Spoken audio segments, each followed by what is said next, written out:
name is Zohar Israel. I was born physically in New Orleans, Louisiana, but I consider myself as a keeper, a gatekeeper for the planet Earth, dealing with culture, dealing with positive vibrations, dealing with kids and trying to do positive things to grow them up where they can be an asset to society and not someone to tear it down. Art is something that's been with me for quite some time, since I was a child. My father was musicians. I come from a family of musicians. My father was a blues guitar player. My mother, she used to sing gospel music. And I had a sister by the name of Marilyn Dolio. She used to sing in LA. We went to Canada. We went a few places doing tours and performing.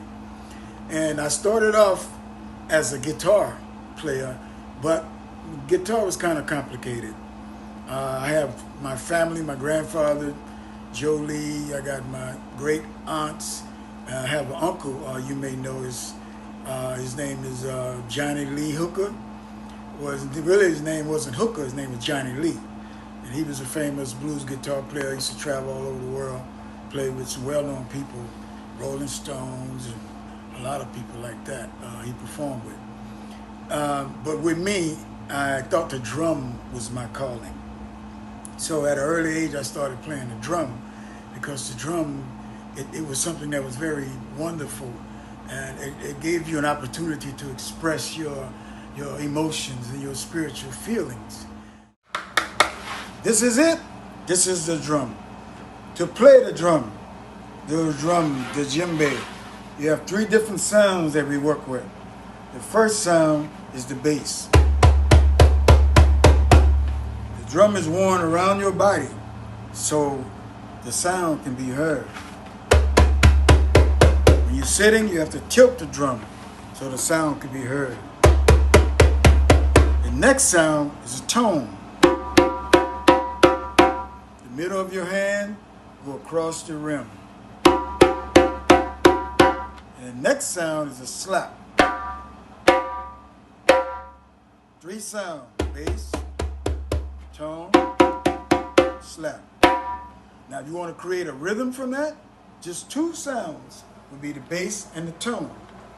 Bass, tone, tone, bass, bass, tone, bass, tone, tone, bass, bass, tone, bass, tone, tone, bass, bass, tone, bass, tone, tone, bass, bass, tone, bass, tone, tone.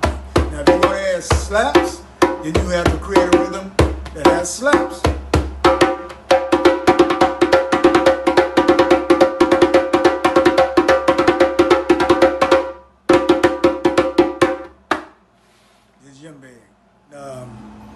The drum became a vehicle for me to go to a lot of places.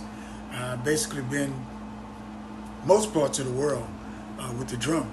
But New Orleans has always brought me back, because New Orleans is kind of like the melting pot of the world, of the cultural world. You have people that you can meet in New Orleans from anywhere in the world. It was one of the largest slave depots, where we had people that was from different parts of Africa. You got different languages that's being spoken here. It's also a port where seamen come in. The military will bring in their sailors, and so it's just one of these melting pots. And people will meet up in the French quarters, and even the pirates back in the days of Jean Lafitte. And New Orleans has always been the place. We come back, we perform at the New Orleans Jazz and Heritage Festival. We perform at the French Quarter festivals. We do, perform at universities. Matter of fact, I work with a lady by the name of Asetua Amankoa. We've been teaching an African dance class at Tulane, and it's a part of the curriculum at Tulane University. And we've been there at least about 15 years. You know, we do finals, we get grades and all these different things. And I don't know, the culture is just something that I couldn't live without. And I think if the world would just learn to appreciate the culture of different people, we won't have to be, antagonized by each other or different things like that, because culture has its own rules, has its own laws from God, and if we only practice those laws and those rules, then everybody can live peaceful in the entire planet Earth.